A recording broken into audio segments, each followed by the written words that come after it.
de proyecto que nos va a transparentar más el sistema financiero. Este proyecto de ley lo que hace es poner a tono a Uruguay con los requerimientos de la OECD. Le va a brindar a la impositiva nuestra información sobre los saldos bancarios de residentes y no residentes en nuestro país. La estrategia Uruguay ha ido adoptando muchos pasos, tanto en el combate al lavado de activos y el financiamiento del terrorismo, como en lo que tiene que ver con los aspectos de transparencia fiscal. Esto básicamente es un cambio importante en la legislación uruguaya y en la tradición del secreto bancario en Uruguay. El secreto bancario, que ha sido una tradición, una regla de juego muy estable, quedará abolido por los hechos. En la lógica gradual en la cual se han ido tomando estas medidas, este es un paso más, pero haciéndolo con una estrategia donde las garantías de los ciudadanos son un aspecto fundamental. Sobre este aspecto es un cambio, diría, de 180 grados, es decir, es la otra punta de lo que era la situación actual. Igual va a seguir rigiendo el secreto bancario para ciertas condiciones, por ejemplo, movimientos en cuenta y ese tipo de cosas que la administración, para acceder a eso, va a tener que pedir autorización al juez. Y para hablar sobre lo que implica este proyecto y si realmente se termina el secreto bancario, recibimos a nuestro invitado, Yanni Gutiérrez, abogado especializado en Derecho Tributario. Buenos días, gracias por acompañarnos. Buenos días, un gusto y muchas gracias por la invitación. Buen día, doctor. ¿Se termina el secreto bancario? Y bueno, es un golpe duro para el secreto bancario, el hecho de que todos los años las instituciones financieras tengan que enviar o remitir información a la DGI para que aumente su caudal de datos. Recordemos que la DGI ya tiene información de los colegios, de lo que se pagan los colegios, ya tiene cierto acceso a las tarjetas de crédito y este es un punto más para, de alguna forma, determinar o seguir achicando la evasión. Un punto bastante más importante, ¿no? Porque ahí... Es un punto muy importante, sí, porque ahí va a poder corroborar si todos los ingresos están declarados, por ejemplo, por las personas. En su propia cuenta del banco, además. En su propia cuenta ¿Qué del pasa banco. si la pongo bajo el colchón? ¿Ahí no se entera el gobierno? Ahí bueno, ojo que el gasto también es un índice, ¿eh? Dentro de los perfiles de riesgo de la DGI está el gasto y cuando uno gasta demasiado y sus ingresos no coinciden, sus ingresos declarados no coinciden, lo van a llamar para que dé una explicación. Ahora, ¿en qué situación queda la gente, el ciudadano en este tipo de casos? ¿Es que con nombre y apellido todos los años se va a saber cuánto tiene cada uno en la cuenta bancaria o eso ingresa en un sistema de riesgo fiscal y si no hay alertas no pasa nada? Todos los datos van a estar. Exactamente. Se va a llamar, seguramente, va a generar inspecciones en los casos en que hace un riesgo fiscal, en que ese dato, esa información bancaria no coincida con los ingresos declarados, por ejemplo. Claro. Pero yo creo que un punto importante que debería tomarse en cuenta ahora es, dado el volumen de información que tiene la DGI, hay tres cosas que deberíamos hacer. Una es tener un sistema de defensa del contribuyente adecuado. Actualmente tenemos una DGI del siglo XXI y un sistema de defensa del contribuyente del siglo XIX. Es decir, el equilibrio entre el Estado y nosotros y el resto no está bien balanceado.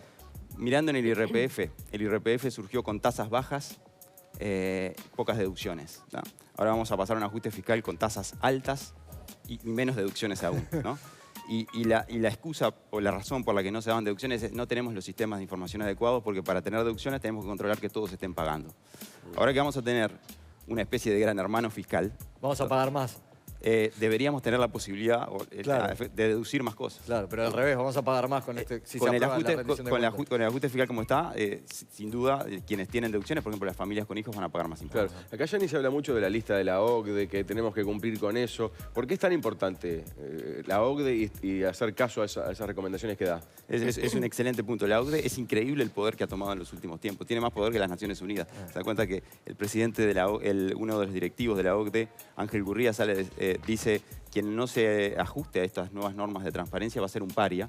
Y si bien la OCDE no tiene la posibilidad de sancionar directamente, sí sus países, los países desarrollados, el G20, el gobierno del mundo hoy, exactamente, en realidad, ¿no? son los que pueden tomar medidas contra los países que no se ajustan. ¿Y ellos cumplen con todo? Bueno, se supone que sí, que están cumpliendo con todo. No, pero Estados Unidos mantiene algunas zonas, por ejemplo, ¿no? Estados Unidos no se ha sumado a este intercambio, a este intercambio automático. Hay que ver qué pasa con la elección de fin de año, a ver qué medidas. Cada uno hace lo suyo, los ingleses también tienen alguna isla, pero... Estados Unidos sigue teniendo, sigue sin dar información. Y sigue teniendo estados con jurisdicciones como Delaware que no tributan. Bueno, bastante raro, ¿no? Entonces... Ahora, volviendo a lo que es la situación del contribuyente frente a la DGI. La DGI tiene ahora más información, tiene ahora más potestades para fiscalizar y para sancionar. Y el contribuyente queda un poco en inferioridad de condiciones, digamos, ¿no? Ya estaba en inferioridad de condiciones. ¿Cuál sería el peligro? Discutir con la DGI es complicado, porque una empresa discute con la DGI llega a la conclusión de que debe impuestos y enseguida toma medidas cautelares como embargo de cuentas bancarias, embargos generales, negativa de un certificado que no le permite trabajar. Y el contribuyente, que el 92% de las inspecciones terminan con una determinación tributaria. Pero solamente el 5% de los contribuyentes litiga. Sin embargo, de ese 5% de contribuyentes, el 71% le gana los casos a la DGI. O sea que el tribunal le dice que la DGI estuvo equivocada. ¿Qué pasa? ¿Por qué litigan tan pocos contribuyentes? Porque es muy difícil litigar con la DGI. Es complicado porque tenemos que pagar para poder litigar, si bien no está establecido por ley. Sí, en la práctica, si uno no paga, la vida se le hace difícil. Primero paga y después proteste, ¿no? Al final del día, al final del día a ver si te devuelven, claro. Al final del día esa es la forma. Y cuando le devuelven, tampoco devuelven con intereses, devuelven en pesos flacos, digamos, en pesos de hace 5 años atrás. Claro, el Estado siempre cobra con intereses, pero nunca paga con intereses. Correcto, correcto. Sí, hay que ver los intereses por mora en Uruguay son terribles. Si uno se atrasa en el IRPF, tiene un 20% de multa, tiene intereses 10% por encima de las tasas medias del mercado financiero, y eso cada 4 meses los intereses se cobran sobre intereses. Claro. Ahora, es este proyecto en particular que apunta a mayor transparencia y por lo tanto información y de alguna manera invade la intimidad o la privacidad de las personas, ¿no? ¿Es un elemento puntual de desequilibrio entre la DGI y los contribuyentes o es un tema más del panorama general que ocurre eso, que no está bien balanceado, digamos? Le agrega un condimento más, pero ya sin este proyecto yo ya entiendo que está desequilibrada la Y aparte situación. no pagamos pocos impuestos, ¿no? Correcto, no pagamos pocos impuestos. En un comparativo que hacíamos del IRPF de las familias, nos daba que en Estados Unidos se paga, con sueldos similares se paga menos impuestos que en Uruguay y en Alemania y en España también. Entonces no es que estemos pagando poco IRPF. Ahora, tú has presentado algunos estudios publicados en los últimos tiempos. Uno de los aspectos es ese y ahora podemos profundizar en la comparación. Pero, por ejemplo, tú decís que con este ajuste fiscal, con este paquete de medidas fiscales, los uruguayos, las familias que tengan más hijos van a terminar pagando más IRPF, son las que van a salir más golpeadas de estas modificaciones tributarias. Y ahí presentás unas escalas. ¿Por qué? ¿Cuál es la lectura? El punto es que no solamente se aumentan las tasas, ¿no? Ahí tenemos algunos ejemplos. No solamente se aumentan no solamente se aumentan las tasas, sino que además se limitan las deducciones. Claro, al deducir al 8%. Claro, va a aumentar significativamente. Fíjense que en una familia... Explícanos esto, Gianni, que al menos para mí es arameo. En un sueldo nominal de 70.000 pesos, el IRPF anual de una familia sin hijos actual es de 92.000 pesos y va a pasar a ser 113.000. En una familia con 2 hijos, el IRPF actual es de 77.000 pesos y va a pasar a ser de 105.000 pesos. Y en una familia con el mismo sueldo, tiene un IRPF de 62 y va a aumentar un 58%. Si tiene 4 hijos. Si tiene 4 hijos. Y ahí están los porcentajes de aumento, ¿no? Son porcentajes para una familia. Menos mal que había que procrear mucho, ¿no? Bueno, te saca las ganas de deberíamos tener en cuenta que Uruguay tiene un problema de natalidad importante, ¿no? Sí, claro. Y con esto Gianni, ahí hay un nominal de 40.000. Nominal de 40.000 pesos. En un sueldo nominal de 40.000 ya el efecto es menor, pero una familia con 2 hijos que no pagaba pasa a pagar. Pasa a pagar, exactamente. Por eso es efecto de la deducción y no de la tasa, de la en este caso. Y eso es lo que lo convierte no solamente en injusto, sino en inconstitucional. Porque si los impuestos tienen que respetar la capacidad contributiva, eso quiere decir que tienen que respetar las cargas familiares. Si uno vive solo, no es lo mismo que si tiene 3 o 4 hijos. Ahora, si a los contribuyentes les cuesta ir contra la DGI, me imagino que un recurso de inconstitucionalidad para no pagar IRPF... Sí, es un proceso complicado, exactamente. ¿Fue engañoso el anuncio del gobierno?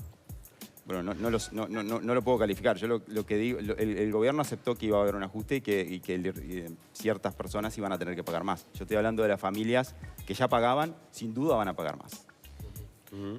Bien. ¿Qué Pablo. pasa con el escenario? Digo, esto cambia un poco las reglas. Cuando otros países piden la información de los depósitos en Uruguay, por ejemplo, de argentinos que depositan en nuestro país, ¿ahí qué pasa? Bueno, vamos a partir de... El intercambio va a ser automático, ni siquiera la van a pedir. Una vez que tengamos el acuerdo con Argentina, se la vamos a enviar directamente. Sí, y también está bueno para verlo, hay un comparativo, porque siempre dice, lo que pagamos los uruguayos, ¿no? Y está bueno compararlo, por ejemplo, con algún país como Alemania, como, Argentina, Estados Unidos, España. Vos lo mencionabas recién, pero ahí lo tenemos en números. Correcto. Ahí vemos que en las familias con... A nivel de Europa casi, ¿no? Correcto, sí. A nivel de Europa, también a nivel de Estados Unidos, vemos que se toman más en cuenta las cargas familiares en esos países y por eso se termina pagando menos impuestos con iguales niveles de ingresos que aquí. Claro, acá estamos hablando de lo mismo, 70.000 pesos nominales, sin hijos, 2 hijos, 4 hijos, y Uruguay termina pagando más. Ahí es más bien, en los otros países, efecto de las deducciones, ¿no? Efecto de las deducciones. Claro. Fíjate cómo baja en Argentina lo que se paga de no tener hijos a tener 4 hijos, de 39.000 a 2.600 pesos uruguayos ahí, ¿no? Sí, pesos uruguayos. En Estados Unidos de 78.000 a 3.000, en España de 155.000 a 45.000 y en Uruguay solo baja 15.000 pesos, de 113.000 a 98.000. Y ese cálculo es tomando las mínimas deducciones, porque si tomo otras deducciones que pueden tener, es mucho menos. Porque Es peor, todavía no lo hagas. Sí, exactamente. Y otra cosa que estuvo buena fuerte, que vos escribiste en el artículo, el creciente poder de la DGI, es una visión curiosa que es que puede tener también algún viso de